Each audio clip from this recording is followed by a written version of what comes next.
Bonsoir mesdames et messieurs, bonsoir chers auditeurs, bonsoir chères auditrices, bonsoir à tous ceux et toutes celles qui sont aujourd'hui présents et merci encore une fois de nous faire confiance à travers le festin intellectuel qui consiste simplement à partager le savoir sans chercher à vaincre qui que ce soit. Merci encore d'être des nôtres. Nous avons 5 sujets aujourd'hui qui seront suivis de l'édito des moments blancs et directement après on va laisser la parole aux uns aux autres. Le premier sujet est un sujet d'ordre international puisqu'il concerne les États-Unis. Et hier, on a appris dans un bref communiqué que le président Joseph Biden, qu'on appelle communément Joe Biden, a décidé de ne pas être candidat du Parti démocrate pour les élections qui vont se tenir en 2024 ici aux États-Unis. Et si on parle de ce sujet, c'est très important. Parce que vous savez, ce sont les pays les plus puissants du monde et tous les changements qui se font à la tête de ces pays, ces changements-là auront un impact, un effet sur nos différents pays et sur même l'avenir du monde. Et c'est ce qui est important et c'est pourquoi nous parlons de ce sujet.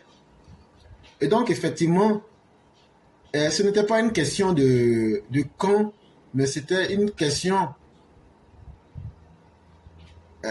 de certitude. Pour être plus simple dans ce que je dis. Joseph Biden ou Joe Biden donnait déjà plusieurs signes de quelqu'un qui ne pouvait plus continuer la marche. D'abord, vous aurez remarqué avec son discours, son débat le 27 juin 2024 avec Donald Trump, où il a montré des signes qui ne donnaient pas confiance. Il avait l'impression d'être vraiment perdu, d'être fatigué et complètement dépassé. C'était des premiers signes qui ont quand même apporté un coup dur au Parti démocrate aux États-Unis. Et en plus de cela même, on a pu aussi voir depuis bien avant cela des signes qui ne trompent pas. Le président américain même tombé en public ou même être incapable même de monter dans les différents avions.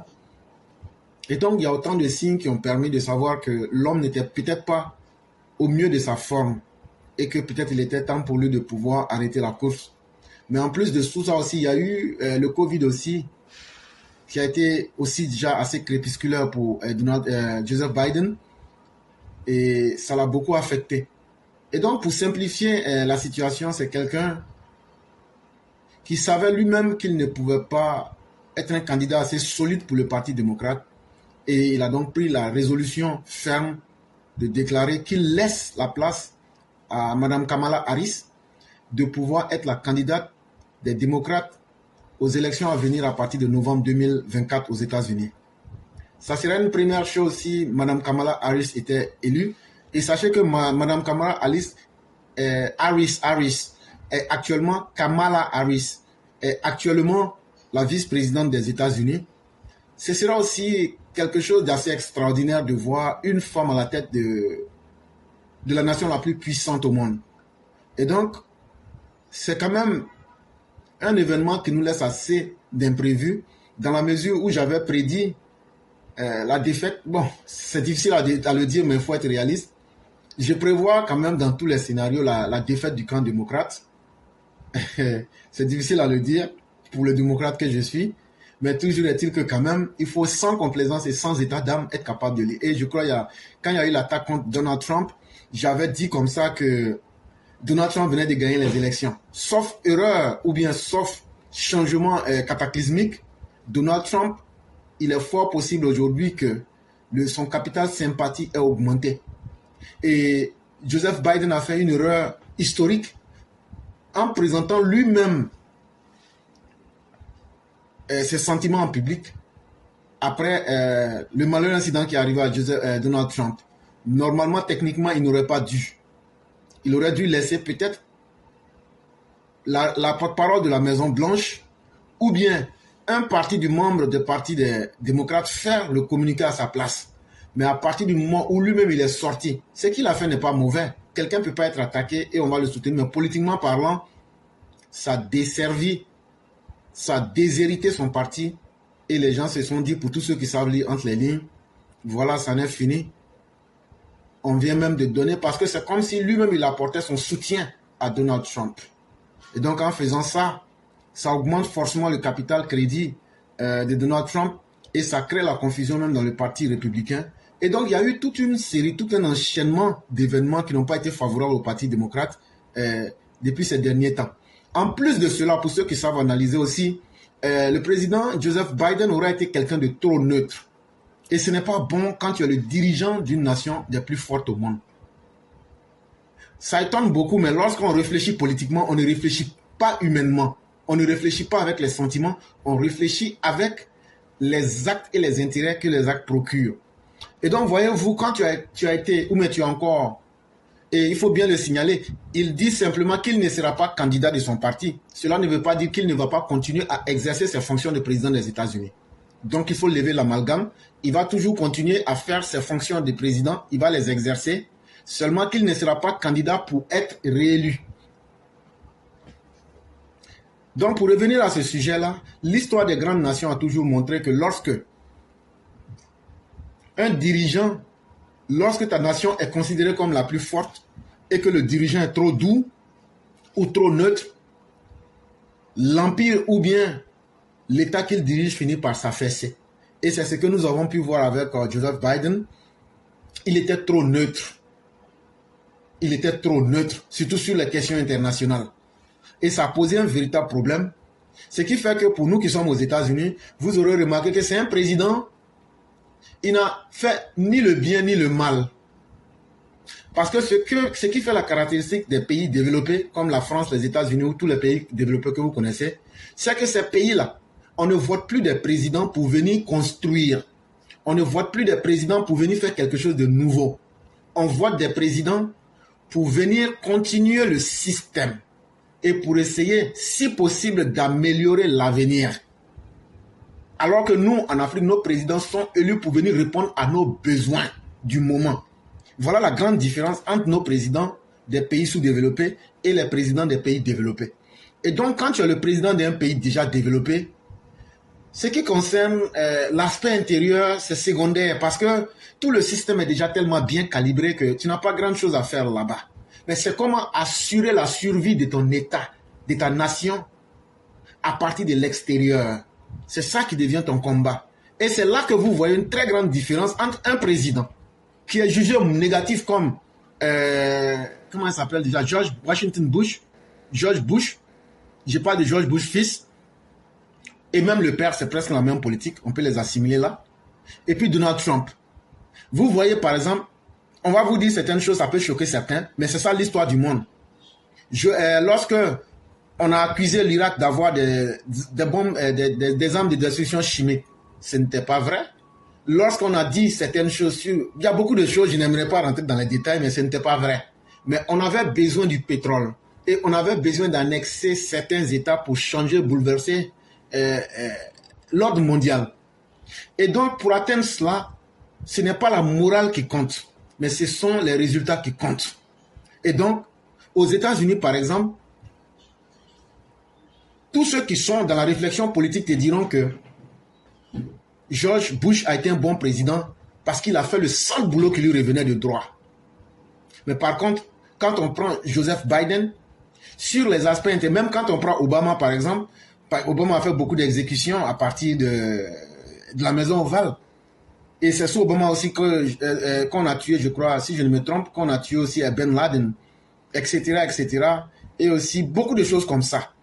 Et donc, ce sont des actes. Tu ne sortiras pas grandi dans les médias, mais dans le terrain du réel, en ce qui concerne, est-ce que j'ai apporté quelque chose à ma nation pour qu'elle puisse aller de l'avant? On voit véritablement que vous avez... Et c'est pourquoi vous avez vu, par exemple, c'est sous, comment on appelle,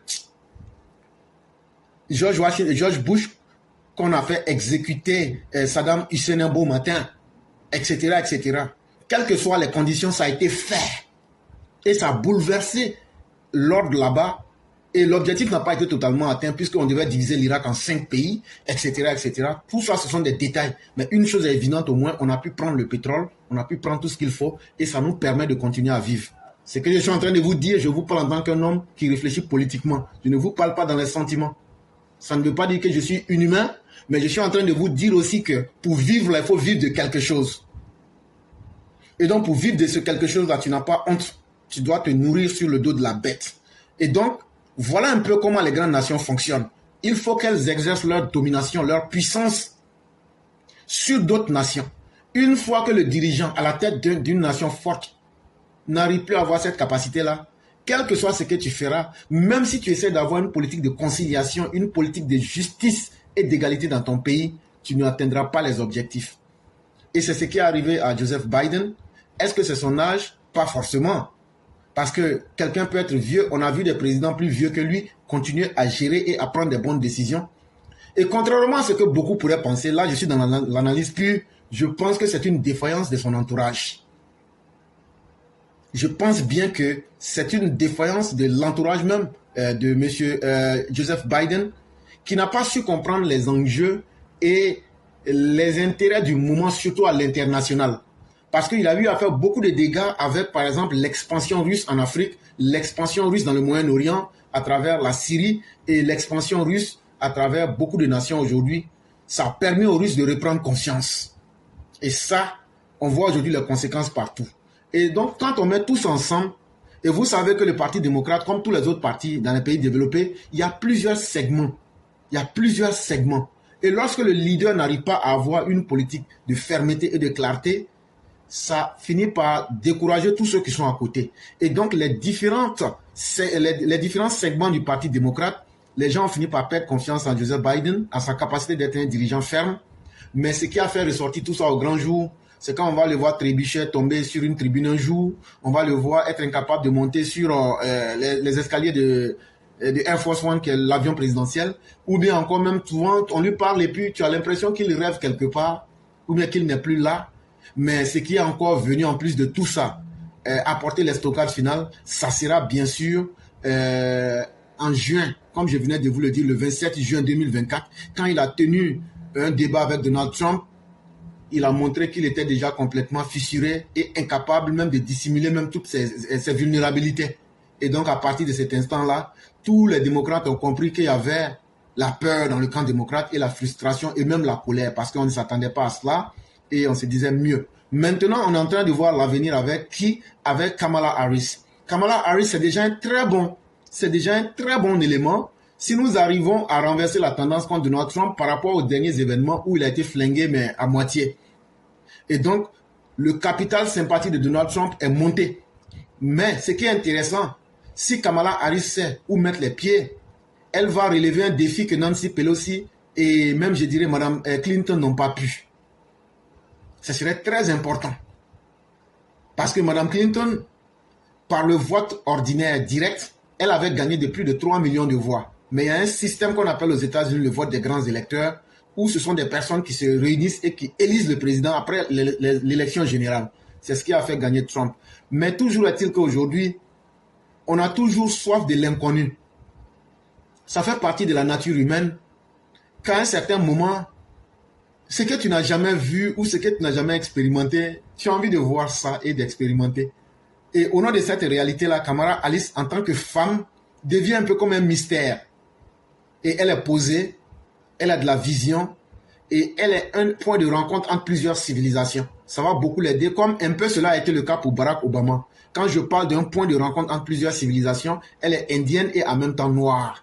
Et donc ça va beaucoup l'aider dans sa campagne. En plus d'être femme, ça c'est encore un autre plus. Mais au-delà,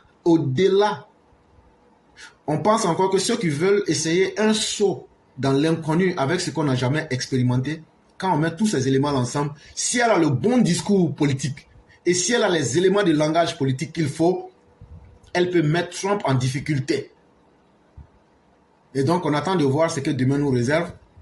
Et donc nous sommes là. Et à partir de novembre, on verra bien ce que les États-Unis vont nous offrir pour le reste du monde. Et c'est important de savoir qui vient à la tête des États-Unis ou de ces grands pays-là, parce que ces personnes qui viennent vont directement influencer l'avenir du monde. Par exemple, quand vous regardez aujourd'hui Donald Trump, s'il revenait, on peut par exemple exploiter le fait que déjà, à travers les différentes erreurs qu'il a eu à commettre, est-ce qu'il ne vendrait pas les États-Unis à la Russie? Si on veut réellement le contrecarrer, c'est sur ces aspects-là. Mais lui aussi, il aura des arguments. Quand il va dire, mais est-ce que votre Joe Biden savait faire la différence entre Poutine et Zelensky?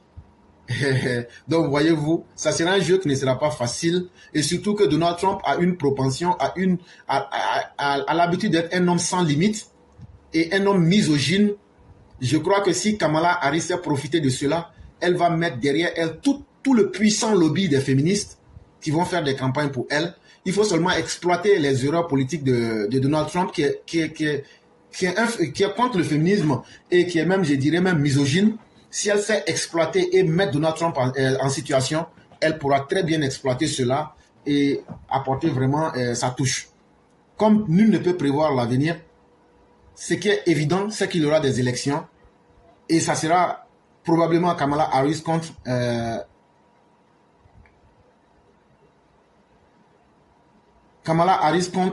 comment il s'appelle déjà là, Donald Trump, et on verra bien ce que demain nous réserve.